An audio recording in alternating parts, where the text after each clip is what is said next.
Today's video is a Q&A, and one of my subscribers, Nadir, is asking, how do I write a thesis on democracy? Okay, great, a great question. So we're going to break down this task into 3 steps. Let's take a look. Step 1, we're going to break up democracy, meaning the concept of democracy, into more manageable parts. Step 2, we're going to come up with an overall structure, which is almost an equivalent of creating an outline. And 3, finally, we're going to write out the thesis statement. So let's do it. So step 1, democracy. How can we break democracy into manageable parts? And as you know, I like the power of 3 because the easiest way to break up a topic is to use the power of 3.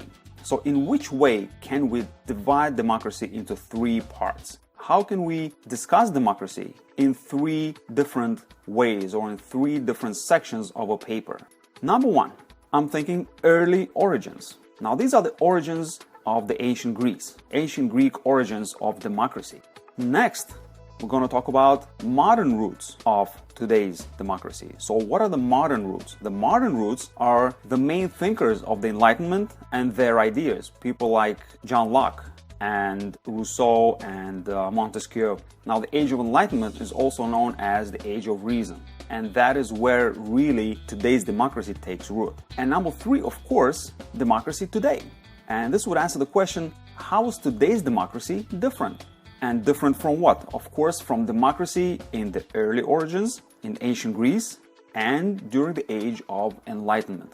So let's see how this would work. So we're in step 2, and now we're going to come up with a structure. And let's say, according to what we just did, we're going to structure this essay this way. In section 1, we're going to talk about ancient Greek origins. In section 2, we're going to talk about early modern roots. And finally, we're going to talk about democracy today. Now, what could we talk about in section 1? We're really talking about Athenian democracy. And in ancient Greece, we have familiar principles, some principles that we are familiar with today. Things like voting for rulers and voting for legislation. But there are also peculiarities to that ancient kind of democracy. For example, only non-slave men could vote, which was about 10 to 15% of the population. Yeah, very funny, not funny, but very interesting, right? I mean, it's not something you would see today. So these are the peculiarities of ancient Greek democracy. Now, see what I'm doing here? See, we already have the main structure, but now I want to create a structure within a structure. So I want to subdivide my main sections. So how I'm going to do this? Essentially talk about 2 things. Well, familiar principles of Athenian democracy and its peculiarities really belong under Athenian democracy. So it's not really 3 parts, it is 2 parts. Familiar things and unfamiliar things. Things that would shock us today. Okay, great. Next, section 2 is about early modern roots. Now we're talking about these main thinkers. The 2 thinkers that come up right away if you do a search on Google are John Locke and Montesquieu. Now, you see, these already give you 2 subsections in section 2. See how that works? And now, could we subdivide even further? How are you going to discuss John Locke or Montesquieu? Well, you're going to discuss them in terms of their ideas. For example, John Locke was talking about things like equality, social contract, private property, and things like that. And you could simply have several concepts that each of these thinkers was writing about or thinking about. So in order to discuss these thinkers, all you would have to do is discuss their ideas. And again, each one would have more than one idea, which gives you a wonderful way to keep writing. Just keep writing an idea after an idea. Let's say you could do a paragraph on equality, then a paragraph on social contract. You don't have to. It depends on how long do you want your essay to be. If it's only about 3 to 4 pages, you don't have to go that deep. But if you have to write a 10-page paper or a 15-page paper, yeah, this would be very helpful to you. Okay, next, democracy today. Well, democracy today has its parallels. Now, parallels to what? Parallels to, of course, the ancient Greek origins and to the early modern roots.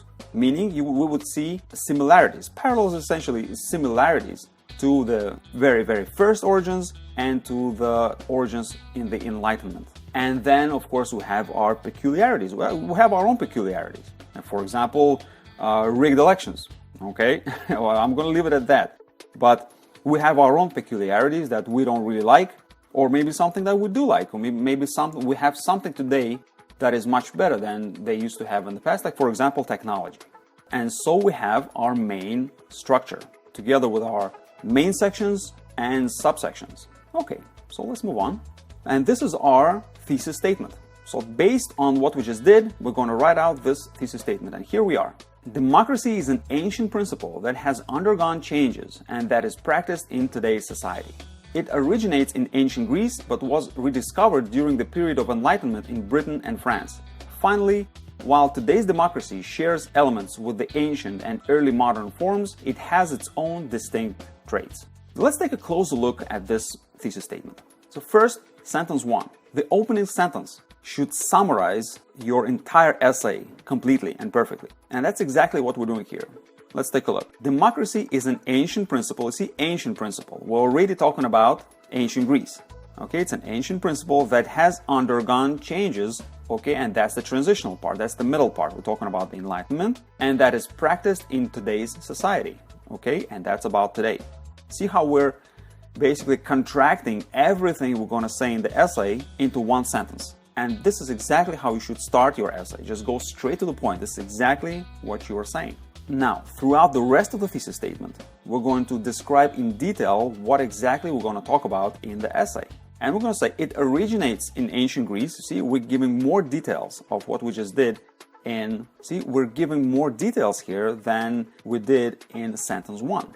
But the structure is the same, meaning we begin with ancient Greece. So it originates in ancient Greece, and then we'll say, but it was rediscovered during the period of Enlightenment in Britain and France. That's section 2. See, it was rediscovered during the period of Enlightenment in Britain and France, and this corresponds to section 2, the way we have it in our brainstorm, in our outline, which we did in step 2. Finally, while today's democracy shares elements with the ancient and early modern forms, it has its own distinct traits. And this, of course, this part corresponds to section 3 of our outline. And there you have it, 3 steps to going from just one concept, which was democracy, to a full thesis statement.